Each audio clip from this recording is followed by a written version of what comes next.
We're here for another episode of the Jesus Cartel, episode number 6. Full transparency to everybody who's listening, we did have to do some math and some counting to remember that it was our 6th episode. But nonetheless, I'm as excited as I've been for every other episode so far. What's been going on with you? How are you feeling? Tell me what's up. Man, I'm feeling good, and just like to say before we get started too much that, you said a couple weeks ago that we had people listening that you didn't even know who they are. Mm-hmm.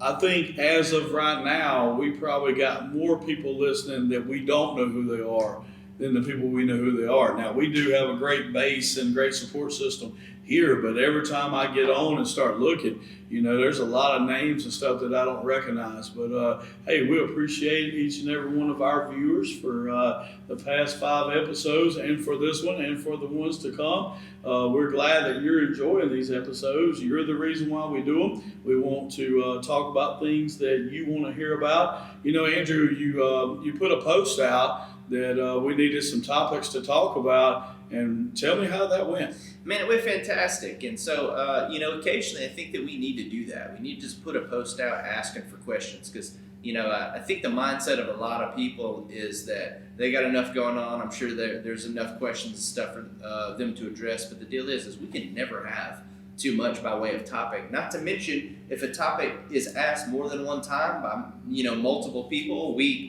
can really key in on, okay, we definitely need to talk about this. And so the response we got was incredible, both on our Facebook page and also through text messages and phone calls and people just walking up to us and saying, hey, I got a question.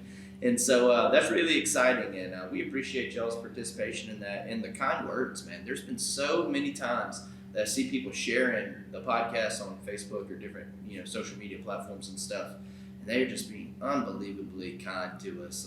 Like you say all the time, probably more kind than we deserve.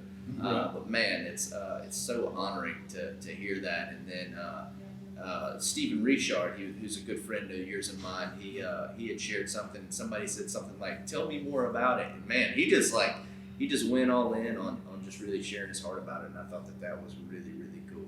And yeah, I did, man. I appreciate Stephen and all of our listeners. Last night I got a text, and this is how it said. It said, "Sorry to text so late, but I have a question for the Jesus Cartel." Yeah. And I thought that was pretty cool. And then I had another one that said, "Man, you made my trip driving to Kansas City so much easier getting to listen to yours and Andrew's podcast." So, hey, those are things that are really good. Yeah, it's been neat. And I'm getting to meet more people, which is my favorite thing in the world. And just get to have a lot of conversations with your people that don't know me, but they listen because of you. And now, inadvertently, they are kind of getting to know me. And so it's starting to open some doors of ministry and different stuff like that, man. It's really cool. And into last week, we recorded early because you went to an all-star tournament. That's right. Tell the people how that went. Yeah, so I'm one of these guys that when I preach, later on when I have time, I go back and listen to my sermon. And so same thing with the podcast. I go back and listen to the podcast. So a lot of times Miss Becky will find me in the room and she's like, "What are you doing?" Most people's watching TV. I'm listening to one of my sermons. They're listening to podcasts. And no different this week. So a few days ago, I was listening to the podcast, and you asked me, what I had going on. And I said, hey, look, we're filming it on Tuesday because on Wednesday, we're going to go play in the 15U Dixie Boys tournament. And I said, hopefully on Friday, we'll still be playing. Well, guess what? On Friday, we were still playing. Yeah. We had a great tournament. Yeah, man, it went outstanding. And just say this again, great group of young men, David Barton and Mark Wiggins and I have been coaching the same group of men for a long time now. And Mr. Brandon Easterlin helped us out this year and threw a team together real quick and went down to New Orleans and made some noise, man. We did well. We made it all the way to the finals. And so we beat a Jefferson Parish team that we've never beat before on Thursday night. And for us, that was kind of our championship game. And then on Friday, we played in the official championship against the other Jefferson Parish team. And they were more than what we could handle. But look, our boys had a great time. It means that next week we get to go to the Dixie World Series. And so we qualified for that. So we're super excited about that. And but above all, the reason I coach these boys is because I love these boys. It's the same reason you and I do everything that we do. It's intentional. It's not on accident. I'm not some great baseball coach. I'm just I have individual relationships with these boys, and I'm able to get the best out of them as a team. And we really enjoy hanging out with them, and just glad that at 15, they still want to hang out with us. Yeah. So, yeah, we had a great time. We'll be doing some more of that next week. And so we're still very excited about that.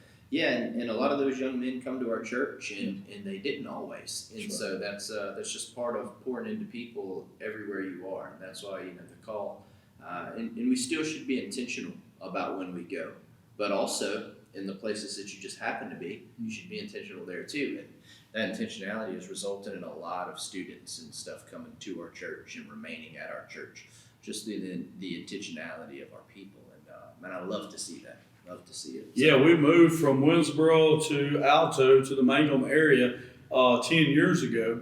And when we did, there was just a handful of people that went to our church at River Life in Winsboro from that area. And now they probably make up, probably a fourth or a third of our church is probably from Richland Parish that drives in. Mm-hmm. And some of that is because my family's there making disciples and hanging out and coaching ball and, just being intentional and unintentional, and doing those things. And people are drawn to the Spirit of God. It's not us. It's the Spirit of God that lives inside of us. And it's pretty cool. Yeah, I remember we were making a joke for a while during COVID when we had all kind of split off and were forced to meet outside of our primary building. And I know that one of the meetings was at your house, and it turned into a really big meeting, not just with people who normally go to our church, but a lot of people from the community. And so it kind of became a running joke that that was River of Life Mangum campus. And so, but that's, man, what a testament to an intentional life lived. And, that's what I hope that we see with all of us at all times. And so, it's definitely a good thing, and I love to see that happening. Well, something that kind of plays along with that is you and I were involved in a group text with two ladies in our community yesterday. And, they've been listening to the podcast. They've been discussing the podcast. And then they had some more questions, about the podcast and or about topics that we discussed on the podcast. And, man, that just, I don't know, it really got to me because these are two awesome, Christian ladies that love the Lord, and for them to be listening to our podcast was really cool. For them to be discussing it was even cooler, and for them to ask us our opinions of some stuff, I don't know, it just kind of caught me. I thought it was the coolest thing, and so this podcast is getting us in front of a lot of people. It is, and it's neat for me for a couple of reasons too. Because one, I'm always honored anytime somebody is willing to listen to me. And a lot of people have listened to me through the years at church services, but you may have shown up there not knowing I was going to be there. You know what I mean? And so maybe you just happened to be there, and I'm sure you probably knew I was one of the pastors, but you didn't know I was preaching. You were just coming because it's a regular Sunday, and this is kind of what you do on Sunday. So it's still honoring that you give me, your attention. And people have always been very, very good about that with me, and it does honor me that they are attentive when I preach. But it's a whole nother level of honor when you're not, there's no requirement. There's nothing in anything in your life that says, hey, you need to go listen to the Jesus Cartel. And so when people are listening to it and giving feedback and asking questions and stuff, that's a whole nother level of just, for you to say that we have poured into your life, I want you to know that the encouragement that you're pouring back into me affects way more than this podcast. Mm-hmm. It affects everything that I do and my wanting to go, and it's just it's opened some pretty cool doors. And then I get to ride the coattails of your wisdom and your relationships too, which is a cool thing because there are some people who are now honoring me with their time because they honor you.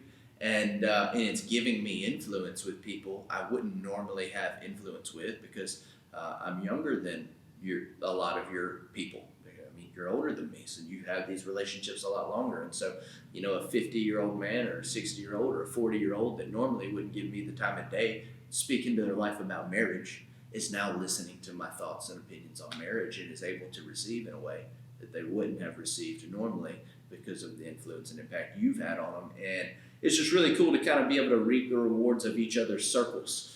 You know? Yeah, it definitely works both ways. There's a lot of people that wouldn't look at a 45-year-old man for advice raising their children, because they'd say, well, he raised his in a different generation or whatever. Sure. And so, but they'll tune into you because you got 4, 6, and under, and so it would definitely works both ways, and it's been a really cool experience, something that like you said, I hadn't experienced this way before, because people are already giving their tithe. They're coming to church on Sunday, whatever church that they go to or whatever. But I see them listening to the podcast more as an offering. In fact, there's nothing in the Bible that says that you have to do this extracurricular time of listening to the Jesus Cartel in the podcast.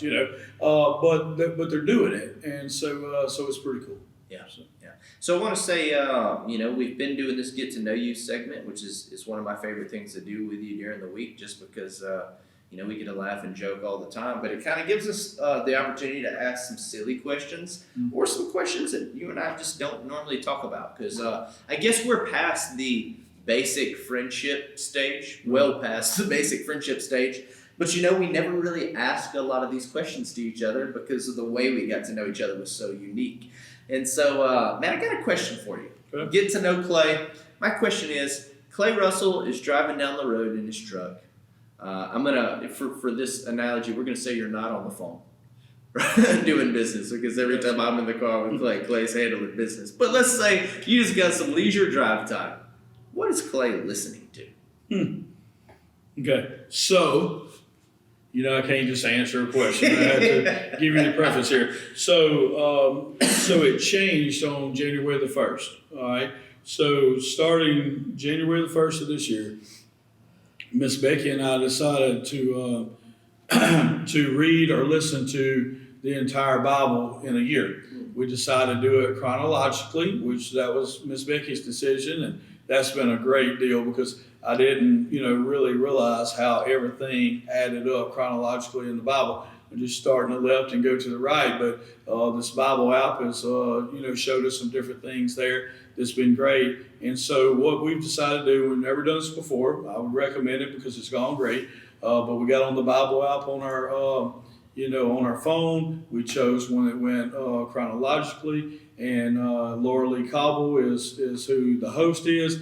And so every morning at 6:30 when I get in my truck, I listen to the Bible on the Bible app. Never done that before. I've always read the Bible, preached the Bible, but I've never listened to it specifically on the Bible app on a daily basis. So I started doing that, and I thought it was pretty cool. So you listen to the Bible app for about 18 to 20 minutes, somewhere up in there, and then there is a podcast by the same lady that you listen to, and she gives you insight on what you read.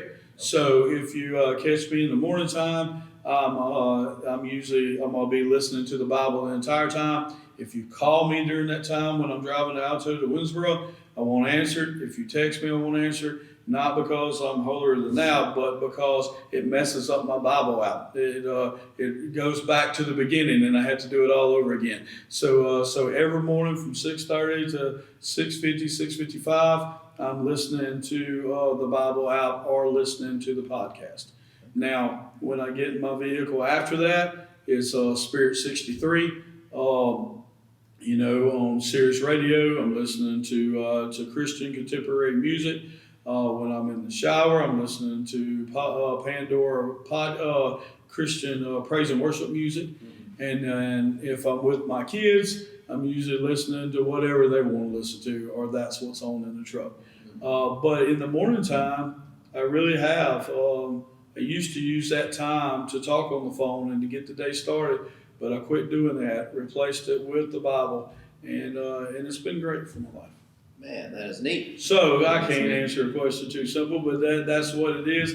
It's either the Bible app or Christian music, and and we want to put those things into our life daily. So Andrew, what are you listening to? Yeah, so because you answered it complicated, I'm going to do the same. I will say this: my drive to work every day is silent. It's a deliberate choice I make just to spend some time with the Lord on that drive. The reason I do it, I don't think that truck time is sufficient alone time with God. I think that you should take some other time as well. The reason I do it is more of like a fast. Like, hey, I could be doing other things. I could be listening to other things, but I'm going to shelf these things intentionally to spend some time with the Lord. I do that every time I'm driving to work, and I do it every time I'm driving to my house, regardless of where I'm coming from. And so if I'm leaving home to go to work or going from anywhere back to my house, that drive is in silence, and my relationship with the Lord has really been built up from it. Now, outside of those times, there's several things I like to listen to. I like to listen to podcasts. I like to listen to certain apps for scripture. They're a little different, though. I'll talk about them. But the podcast I listen to, it's called the Jocko Podcast. He was a former military guy. If you know Chris Kyle, the American sniper, he was actually the guy in charge of Task Unit Bruiser, which Chris Kyle was on. And he's widely regarded as the most incredible leader of our age. And he's incredible. He's incredible. I've learned so much from him. I listen to a lot of his books as well. He's got 3 or 4 books that he's written for adults. And then he's got a whole children's series of 4 books that I read to my children. And it's excellent. There's another podcast called the 3 of 7 podcast. This guy was also a military guy, but he's a big-time Christian. And so probably easily 75% of his podcast is about faith. And but he's also like a crazy go-getter. He runs these ultra marathons and stuff, and he's just a beast. I listen to a lot of different books. Right now I'm actually going through a book called Crucial Conversations, which was recommended to me by a friend, Danny Reed, friend of yours as well. And he shot me a message the other day and just said, hey, I think that this is something you really enjoy and you could glean from. And so far I'm a little over an hour into it, and man, it's been fantastic. And some books teach you things and some books illuminate things. This book so far, I'm only about an hour into a 7-hour, 8-hour book. So far it has illuminated things. And so when I say it illuminates things, it's like sometimes people can put into words things that you think and feel, right? And so it's revealing a lot of the reasons behind my actions and how and why I have certain conversations a certain way. And that's been really cool, and I'm interested as it gets later in the book to see how it kind of challenges the shape of the way I hold those conversations. And so I'm pretty pumped about it. And as far as the Bible goes, there's something called Streetlights. That's what it's called. It's an app that reads the Bible to you, but it's got like soft instrumental music behind it. I don't want to say it's like hip-hop instrumental per se, but that would be the closest thing I could probably compare it to. And man, it's just a real easy way to take in scripture when you're doing other things and you're not just sitting and reading, because sometimes that's important. But if you're just working on something outside or cleaning fish or whatever, turning on the street lights and having scripture going with some music behind it's a pretty cool thing. And so it's basically my my radio stuff. Occasionally I'll listen to some country or some bluegrass just because that's what I grew up on.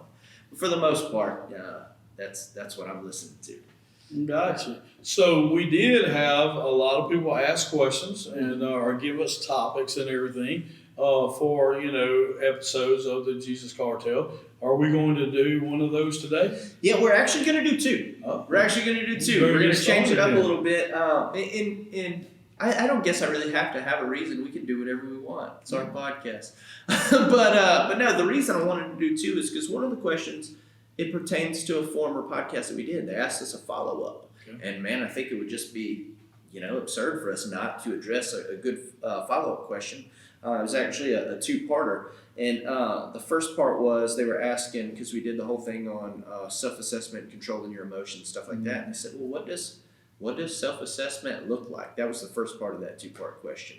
And the follow-up was, is it okay when we do get emotional to vent about those things to a friend or someone that we have confidence in, stuff like that? So the first part, though, what does self-assessment look like? Is there anything that just kind of leaps out to you when you hear that question?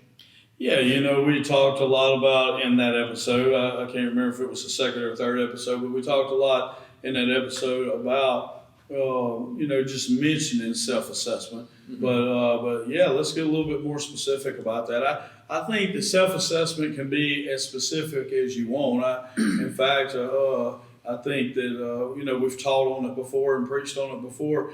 But just in a nutshell, here's what I do.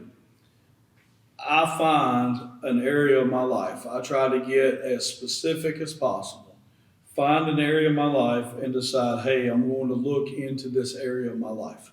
Whether it's, me physically, whether it's relationally, work wise, financial, spiritual, whatever area it is, but try to get as specific as I can on it. And this is what I do. I say, okay, in that area of my life, what fruit am I producing?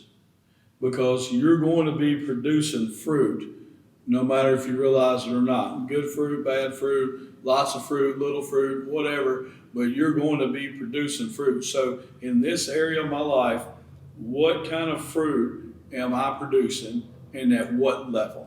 And so if I look at that, I say, okay, well, I'm not producing the good fruit that I want to produce. Okay. So if that's not happening, then what is the goal?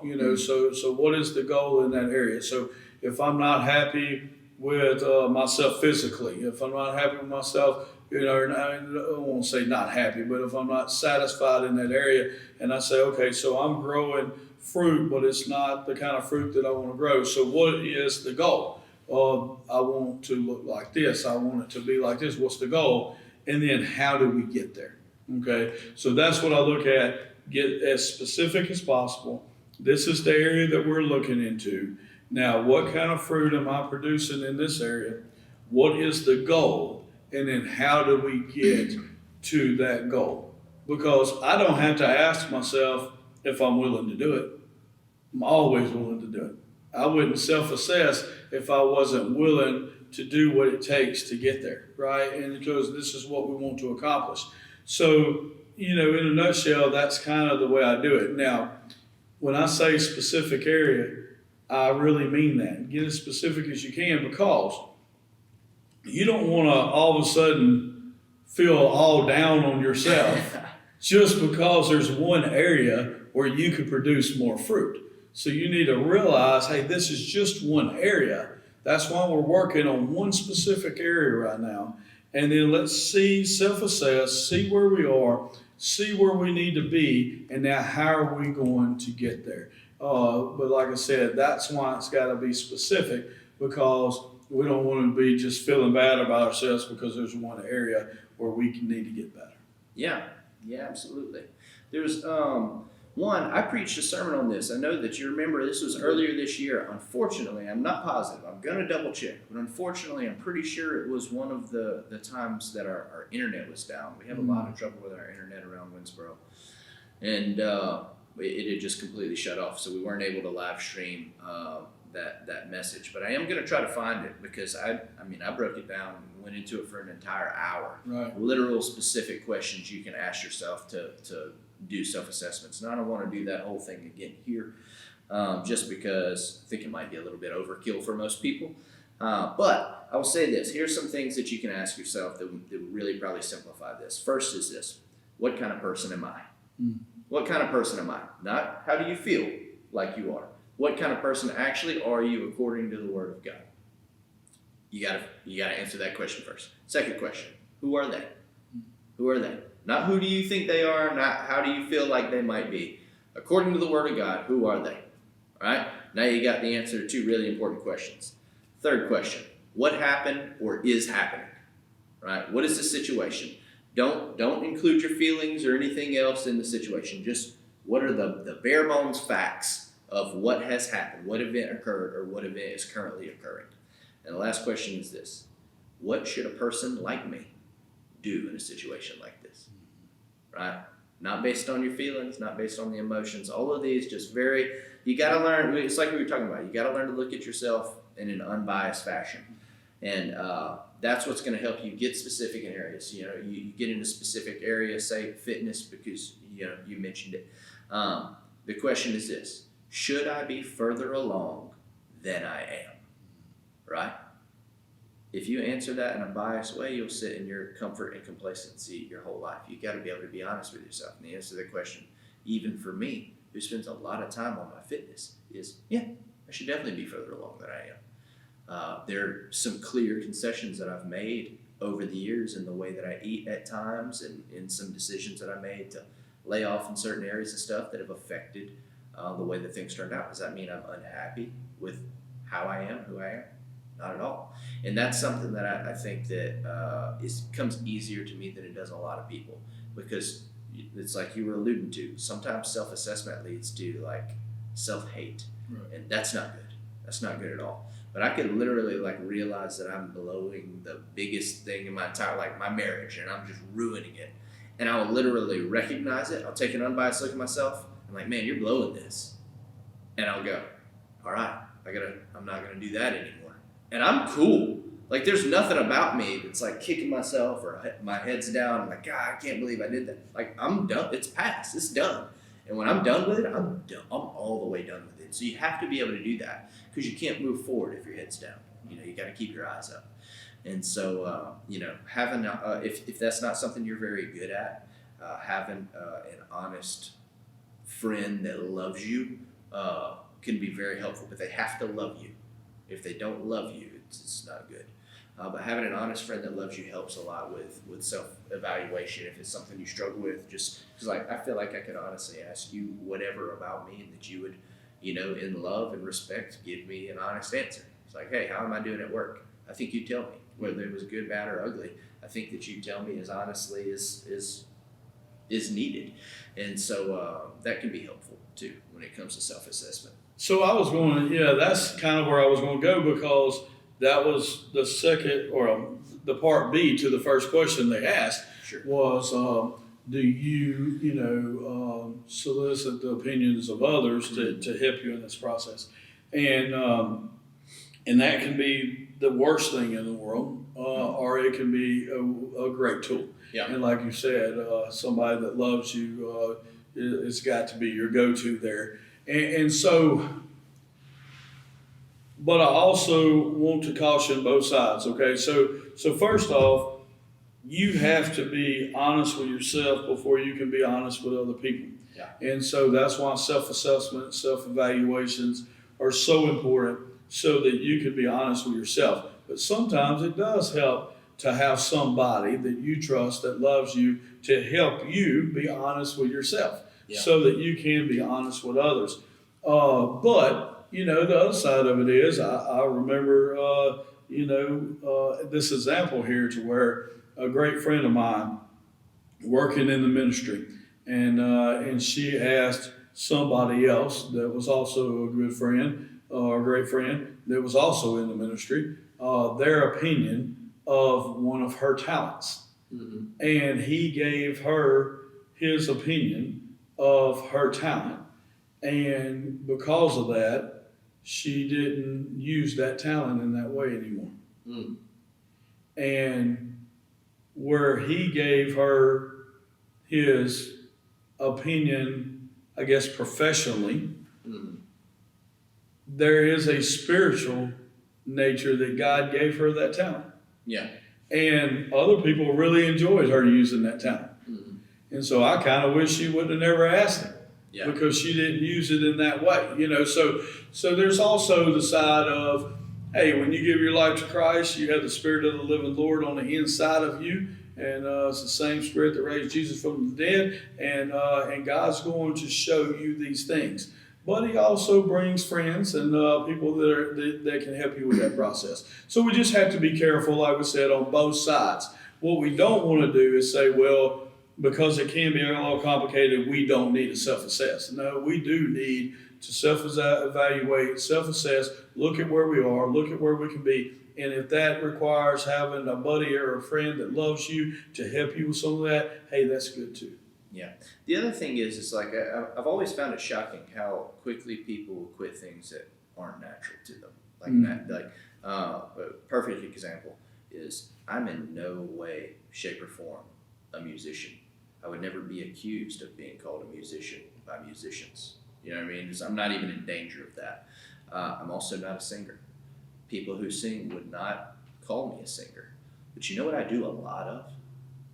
Lead worship. That's right. I lead worship a lot. And I've led worship in a lot of places. Why? Is it because of my unbelievable natural talents? No. But I can tell you this, I'm a lot better at music than I was 10 years ago. A lot better. And I continue to develop it. Now, there's been plenty of times in my life from childhood where people said that I wasn't good at, playing an instrument, or I didn't sing well, or, I can't tell you how many negative comments I had heard over the years. And so what? Right. You know what I mean? Like everything can be developed, and it's like, if the Lord has called you to something, or you have a passion for something, or really even an interest in something, there's no reason that you can't develop it. And so, yeah, man, like if you ask somebody, hey, look, man, how do you think I'm doing in this? And they're like, well, if I would have asked my first sermon, hey, how did I do? Me too. And a pastor would have been like, well, not that good, and I just hung it up, and I never shared another message, or I wouldn't be here today, and so how silly that, based off of one opinion, even if true, you should never hang it up just because somebody thinks that you haven't nailed it yet, because who among us really does? Right. Well, then the other side of it is let's say you preach that sermon and it wasn't great, and it wasn't really a way that was effective, but you're like, well, I did it one time and it worked, I'll just keep doing it that way. Yeah. Well, you do that, you're not going to preach that many sermons, because if you're not effective, if you're not preaching in a way that's clear to people. So you had to get better at it. Now, so the right thing would not have been to never preach again, and the right thing would not have been to keep preaching the same exact way. Sure. The right thing was to let God continue to grow the talent that He gave you, okay? Because it's all about Him.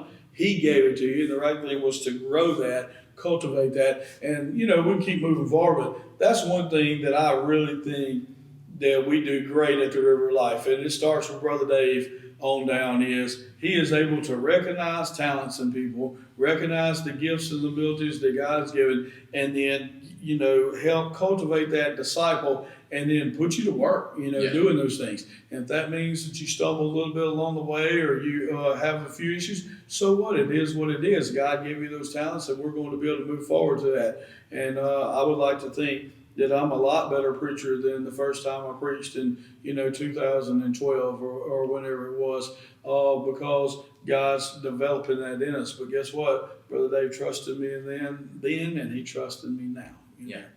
Yeah, and if not for his ability to recognize that and lean into it despite difficulties, I certainly wouldn't be here today at the River. Right. Because he put me to work at a time where that gift was hardly cultivated. He saw potential for it to be cultivated and turned into something good. And this has come as a shock to a lot of people, but I don't always nail it. I miss the mark sometimes, and sometimes I miss the mark bad. And especially, and that's now, especially through the years, as I was, I'm still growing and learning, but when I was younger and learning, man, there were some times that I just didn't do anywhere close to what was expected. And in a strict business mindset, it would have been easy to cut me loose. But to just continue to lean in and trust that, things are being developed and stuff like that, man, it's a big deal. It's a big deal. So we do have a lot to discuss today. What was the second part of the question? Yeah, and I want to address the way that it was worded specifically, which was, is it okay to vent about it? Is it okay to vent about it? And here's the short answer: no. Yeah. No. When we're talking about venting, you got to understand, like there's times you share information and there's times that you don't, and it really boils down to why. Why are you sharing this information? And so there's 1,000 things I know right now in my head, negative about people, that I've not told you. Vice versa, I'm sure is also true. Why haven't I shared those things with you, Clay? Because it would not be to any benefit for you to know this information.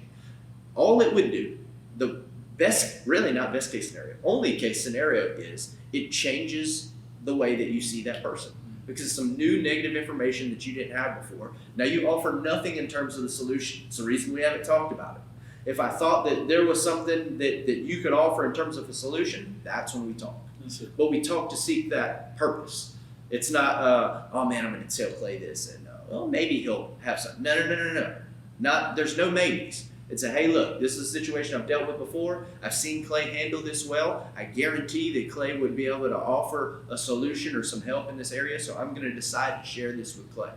And man, that's just the reality. And the first preacher I ever had, his name is Steve Spear, man. I love him so much. If you ever get to listen to this, or somebody's listening to this and knows Steve, man, honor that man. He's fantastic. But I just want to say that he gave me a piece of advice early on that, like, when I told other people he gave me this advice, they were like, he said, what? This is what he told me. He said, Andrew, when people come tell you things, they told you. They didn't tell your wife.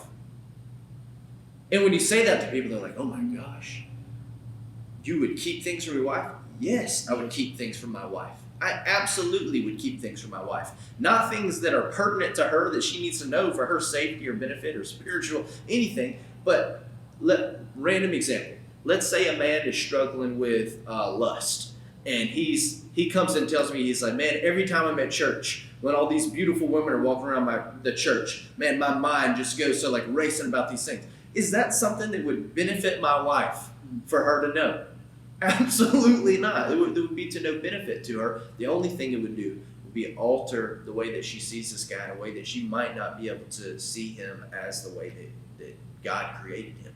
And so, yeah, there's times to share things when there's some actual solution to come together. But if you're ever sharing just to make yourself feel better, just to get it off your chest, that's never a good time. Yeah, so, I see things, real similar to that. If I come to you about something involving me, I might not need you to fix it. Mm-hmm. I might just need you to listen. Sure. And if it involves me, it's okay. Yeah. Now, if it involves somebody else, then that's venting, frustration and stuff, and then that is not, any good. That's good. But I can come to you with something that specifically, has to do with me. I remember there was a time where there was something in my life that was really bothering me, and it was just on me, and I almost couldn't breathe because of this. And it'd been there forever, and but right now it just felt like it was smothering me. And I just knew I needed to tell Brother Dave, and there wasn't anything terrible or anything like that. I just knew I needed to tell him. And we went to creative meeting, we went to lunch, and everybody left. I left, and then I just come back and say, hey, I got to tell you something. I said, don't let me leave here without telling you something. I got to tell you this. And so I told him exactly what was going on. And then he said, all right, I hear what you had to say. Now, what do you need me to do? And I sat there and I said, nothing. It's done. Yeah. And the issue was still there, but I didn't feel like anything needed to be done because all I needed to do was to tell him. Yeah. And that's all I needed to do. And it didn't involve anybody else. It wasn't anybody's, wasn't a tea on anybody or anything like that. It was just something in, mine and Miss Becky's life that I needed to tell specifically him about. But once I did, I didn't need him to do anything. Yeah. And then all of a sudden it was better and it was great, even though it was still there. Okay, those things are great. You form a relationship with somebody, you're able to do that, that's good. But going and, saying, well, this person made me mad and they made me, it doesn't help anybody. It doesn't help anybody at all. But now, like you said, the other side of it is going to somebody that can specifically help you in an area. Now that's golden. Yeah. Just like you talked about Pastor Danny Reed, and I alluded to him in another podcast without calling him by name, but because, we're just such great friends and everything. But, Danny Reed having such a relationship with you that he knew when he was reading this book, that's a book that Andrew Skull would like because you have a relationship and he understands, hey, you didn't even have to ask him a question. Yeah. He gave you a tool because of that. Hey, those are great things in our life. Failure is a great thing to learn from, but it doesn't always have to be your failures. Yeah. It can be from other people, and so other people learning from them, me going to you and saying, Andrew, I really, want to increase my bench, but I'm doing this and this is not working, but I know that you're able to do it, so show me what I need to do. Yeah. Hey, those things are great, Sure. So to the ladies that ask these questions, I think they're great ladies, and hey, I'm just honored that they asked us this. Yeah, absolutely. And I appreciate you covering that from the angle you did, because I was about to smooth jump over it. No, it's good. And so, no, that was really, really good and absolutely true. It's something I've utilized many times. And so that's the first question was, what does self-assessment look like? And, in a situation where we do get emotional, where does venting fall in that? And so I feel like we've answered that pretty well for today. And so I want to get into our second question, which I'm going to largely paraphrase because it was asked at length. But the second question is essentially this. What if I have wronged somebody and they're completely unaware of what I've done? But man, I'm just guilt-ridden about it. I'm guilt-ridden about it. Like, do I need to tell them? Like, what does that situation look like when you're experiencing that? Because you got all the different angles of honesty and forgiveness and all this stuff. Yeah, where do we fall on a situation like that? I can tell you that when I read the question, there were some things that jumped into my mind just immediately. And so I have a core value statement for myself. It's what I believe. It's what is true about me. It's that I will speak with integrity, that I will love with transparency, and that I will live with expectancy. Those things simply mean speak with integrity, that my words and my actions are always going to match. Right? You're never going to get one version of me where one of those things is not true. Love with transparency. What that means is that I love you enough that if there has to be a hard conversation had, I'm willing to have it. Right? That's what I mean by love with transparency. And live with expectancy just means that I serve God and I believe and expect God to do all the things that He said He was going to do. And so I'm not doing all of these things in vain, with no hope on the other side of it. So with those being my core values and transparency being one of those primary core values, I want to say that this is a huge part of this situation, because when you've wronged somebody and they're unaware of the situation, in this particular situation, transparency can be a really bad thing because it can be self-serving. Right. And so in this situation, being transparent, like if I've harmed you, and I did something and it's been some years, but man, I still just feel terrible about it. And I could tell you, but if I tell you, it might break up your marriage. Right. Who is this benefiting? Because if this particular transparency is just benefiting me so that I feel better, I don't necessarily think that that's a good thing. What are your thoughts? Yeah. So when I read the question, same thing. I thought of a lot of different things. And we can hit this from all sides of it. Sure. This is one of those that, we're going to give general answers and some specific answers on both sides, really. But if we were counseling this particular person, we would know the details and be able to give them counsel. But without knowing the specific details and wanting to know the specific details, we can give some ideas here. But I'll start by saying this. When you said who does it benefit, that's the big deal. We hear people all the time, we deal with people in drug addiction and alcoholism and stuff. And a lot of people are taught that, you quit drinking, you come to the Lord or whatever, and then you start writing down everybody that you ever wronged and start making amends with those people and everything. And the idea behind that can be okay, but it can also be problematic, because why are you doing that? Okay, I'm not saying it's always a bad idea, to go to somebody and say, hey, I wronged you. I was, not in my right mind. Now I am, and I just want you to know that I'm a different person now, and that I'm going to prove that to you. Hey, that can be good in some areas, but the issue is, why are you doing that? Mm-hmm. Are you doing it for that person, or are you doing it to get the guilt off of you? Yeah. Because if that will help that person, to recognize that and it will help that person, then by all means do it. But if it's just to make you feel better, if it's just because you feel like you got the weight of the world on you, then hey, you're still being selfish, just like you were before when you did whatever action you did. Yeah. So you do all these selfish actions, and then you want to come and make amends, but it's really just you apologizing so that you feel better. Well, guess what? You're still selfish. Yeah. So I think the motivation behind it is the key. Why would we tell them? Would we tell them so that we can bring it all out in the open and be able to move forward and heal from it?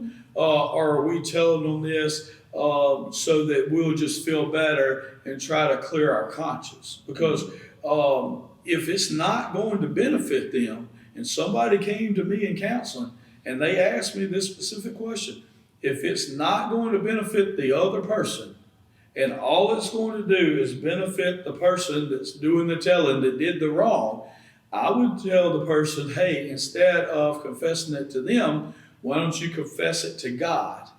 And hey, confess our faults one to another, confess it to me, confess it to God, and then release it and let God take it from you and then move forward. Yeah. Lots of times that would be the advice, especially if it's going to do more harm to the person that you wronged. Yeah, and just thinking about that and its details. So there's so many situations that come to mind like immediately where this was done wrong, and I want to make sure that we understand that I'm not saying don't take ownership of things. That's not what I'm saying. If I stole your truck and wrecked it, and you know that I stole your truck and wrecked it, I should 100% take ownership of that. I shouldn't just skirt it under the rug and let's never talk about it and ignore that it happened. But if I stole your truck 6 years ago and wrecked it and you were upset for a few months, but you've gotten past it, I don't think that there's any reason to open a wound so that I feel better. It just doesn't seem beneficial. I've never seen it pay dividends or be beneficial in any sort of relationship or any context of any relationship. But I don't want you to think that we're encouraging you to be deceitful, Right? Because that's 100% not what we're encouraging. But in this particular situation, given the circumstance that you kind of described, as you've wronged somebody, and it seems like they're okay in this situation, but you personally feel guilty, you're not doing anything for them in this scenario. And so if this were in any way to bring peace to them, I would say do it. Take the ownership. But if this is just to bring peace to your situation, then I'm going to have to totally disagree with you. And I think that that's a lot of what the make amends is about. It's like, hey, let me bring peace to myself. Because for a lot of people, the not having the inner peace is what kind of leads them into the alcoholism or the drug addiction, different things like that. But the reality of the matter is that peace doesn't come from making amends. It doesn't. Peace comes from being okay with who you are, knowing who you are, and being secure in who you are. And so, it's the reason that we see so many people go through 30-day rehabs, and they'll do the 12 steps and stuff like that, but they still identify as someone who is going to continue to struggle. And that's a lot of times what keeps people in that cycle. And I know that's a really controversial topic for a lot of people. And I'm not trying to blow up your whole, theology on life. But the reality is almost always, almost in all situations, you're going to accomplish exactly what you believe you're capable of, right? That's why confident people tend to be more successful, right? That's why I have a lot of success in a lot of the things I do, especially like sports related, even if I've never played before, because I believe in my abilities. I believe in the skill sets that I've developed over the years. And so against somebody around my skill level, I'm almost certainly going to win, just because my level of confidence allows me to do things that they're not able to do because they don't believe in themselves in that same way. Well, finding freedom from addiction is the same. If you believe that you're destined to struggle always, then all you have room for is struggle. But if you believe that you can be set free from it, then you have an opportunity at something different. But it's something you have to truly believe. It's not something you can just like cross your fingers and maybe that's true. You got to dive all the way into believing it. And if you do, you'll find freedom in that place. I mean, I used to drink. I don't drink anymore. You know, it's there's a very clear distinction because I don't feel like I have to drink. I don't think I won't ever get drunk again. My entire there's no question. It's not up for debate. I'm not always going to struggle. Like all those things are false. And you know, there's been people for years in different communities and stuff that I've loved on and care about that have said, hey man, look, that's the kind of attitude that leads people to relapse. It's like, brother, I'm doing so good right now that you could split me in half and I'd still be doing better than most people. Mm-hmm. And so that's just something that you know we have to embrace as a reality. Does that strike a chord with you at all? Yeah, you know, it does. We could do a whole podcast on that too, but you know, and we will. We'll talk about identity more, but knowing who you are and whose you are, that is the key to success. You know, I mean, you know, in every situation. So, you know, I enjoyed this topic just because it's something that we can talk about. And like I said, we are talking in general because, you know, we're not talking about one specific thing there, even though we do have a lot of specific things going through our mind there, specific examples. And try not to focus on those, but it's something you said earlier about, you know, transparency and love. I love that, you know, because you and I, we have a relationship, but we genuinely love each other, and love each other's families, you know, and because of that, we're able to speak into each other's lives. And deal with positive things and with negative things. And we're able to be very transparent. I don't have to think about what I say to you before I say it because everything I say is going to be in love and you know that, so you're going to receive it in that way. And vice versa, both ways. But I think that so many times, especially in the last 10 years in our Christian culture, that Christians hide behind the word transparency just to be jerks sometimes. Yeah. For lack of a better word. Yeah, I agree. Well, you know, they go to somebody, they rebuke them, and they tell them, well, I'm just being transparent with you. Well, no, you're being a jerk, you know, and somebody's not going to receive that from you because they don't know that you got their best interests at heart. Yeah. You know, and that's why relationships are so important. Didn't you say on one podcast, relationships are the currency of the kingdom? Yeah, right. I heard that from David John. There you go. And so it's so true because the better mine of your relationship is, the better the more transparent we can be with each other because you know that I love you and I know that you love me and those kind of things. It's so much better. But you know, so many Christians walk around rebuking this and casting out that and calling out this, and they hide under the word transparency. Yeah. It's like, no, that's not what this is. You know, transparency without love is not being very nice. Yeah. You know, transparency only works bathed in love. That's the only way. And so, and I'm just going to ask you a question, and it's not a trick question. I think that you'll answer it correctly, but I'm not going to help you. Are you 100% transparent with me at all times? You know, I would say no. Yeah. I don't think I'm 100% transparent with my wife all the time. I agree. I'm so glad you answered. Well, you know, I tell the first phase guys at the center, it's a little crude, but there's a reason why I tell them this. But I always tell them, hey, look, I've been here 17 years. I've been here since before the beginning. If you have a question about something, just ask me. Yeah. I will tell you the truth, okay? No. I'll never lie to you. And then I tell them this. I said, you know, you can either ask your roommate that's been here a week that doesn't know, or you can ask me, and I will tell you, I will never lie to you. And then I tell them this, I always tell them, I don't care enough about your opinion of me to lie to you. Sure. Now, I'll lie to my wife sometimes. She said, hey, Clay, how was your day? Oh, it was great, because if I tell her, well, it wasn't real good, she wants to know why it wasn't real good, and then she's going to want to go confront whoever wasn't really good to me. Yeah. You know what I'm saying? So I'll be like, oh, it's great. Or if I tell her I don't feel good, next thing you know, I got a doctor's appointment, you know. So, no, I believe that, and I learned this from you many, many years ago, but every thought that comes to my mind isn't my own. Yeah. And there's a lot of thoughts that come to my mind that I have to cast out. Yes. Well, if I spoke all of those thoughts that came to my mind, I wouldn't even like myself. Yeah. At all. Because a lot of those thoughts aren't mine. I don't like them. I hear them. I cast them out. I would never do them.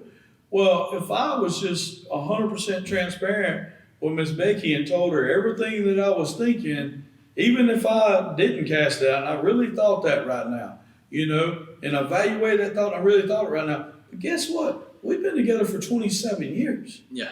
So just because I feel that way right now doesn't mean I really feel that way. Sure. So I'm not going to tell her that because I don't even like that. Yeah. Why would I even say that? That hasn't been proven to be true. It hasn't passed the test of time. It's just a thought that I'm having right now. So I'm not going to be 100% transparent with her, and I'm not going to be 100% transparent with you because I might not even agree with those things myself. Yeah, for sure.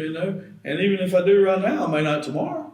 Yeah. I don't want to be held accountable for everything that I thought today, tomorrow. Yeah. So I don't believe that we need to hide behind transparency. But I do believe that we build relationships. And the better you build relationships, the more influence you have in those relationships and the more word that God's going to give you for that person because God is a relational God. Absolutely. You guys heard it here first. Clay Russell lies to his wife. So, if you haven't gleaned anything else from this episode.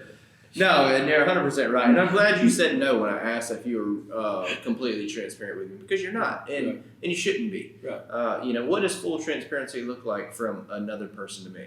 Hey, I really don't like your hair. I think it looks stupid long. You can't grow a beard well. I don't think you should wear Crocs all the time. Man, your upper body sure is bigger than your lower body.